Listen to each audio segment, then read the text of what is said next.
آبنار طبیعی، آبنار تازه. سلام عرض بودم. سلام بره، بفرما آبنار تازه. یک ده سوال داشتم از جناب علی. خواهش کنم بفرمایین. شما قصد ازدواج دارین؟ بله؟ شما قصد ازدواج دارین؟ بله. شما شرایط چیزه؟ شرایط خاصی ندارم.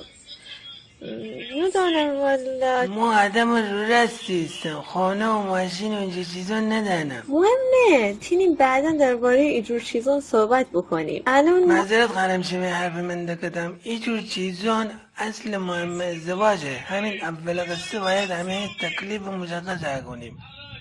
ما گونم اول همدیگر همه ازدواج بکنیم ولی همه پیرمر خونه بیسیم تا ببینیم در آینده چی پیشنه.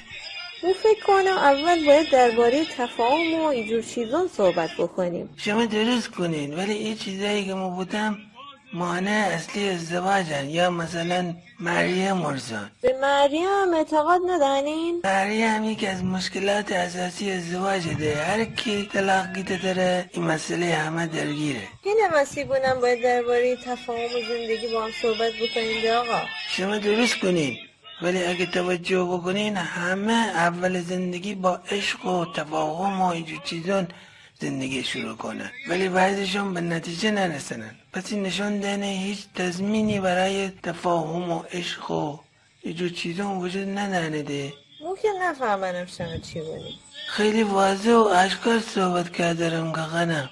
اینم میشانسه؟ اگه می دماغ عمل بوده بوم حتما خواستگارای با کلاسی می نصیب با نبود. اتفاقا به خاطر اینکه شما دماغ اورجیناله ما به شما علاقه من دعوا.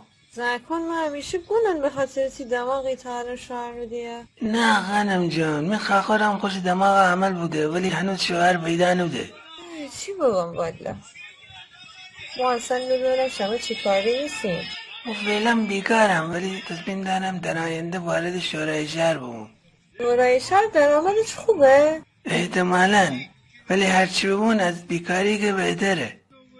باشه در صورت می جواب منفی. تو نگوده خانم. آبنار طبیعی، آبنار تازه. ما بگره آبنار گوزیده. طبیعی، آبنار تازه.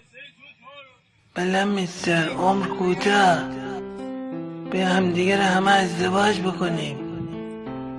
دیدم آقا اورجیناله بله میستر.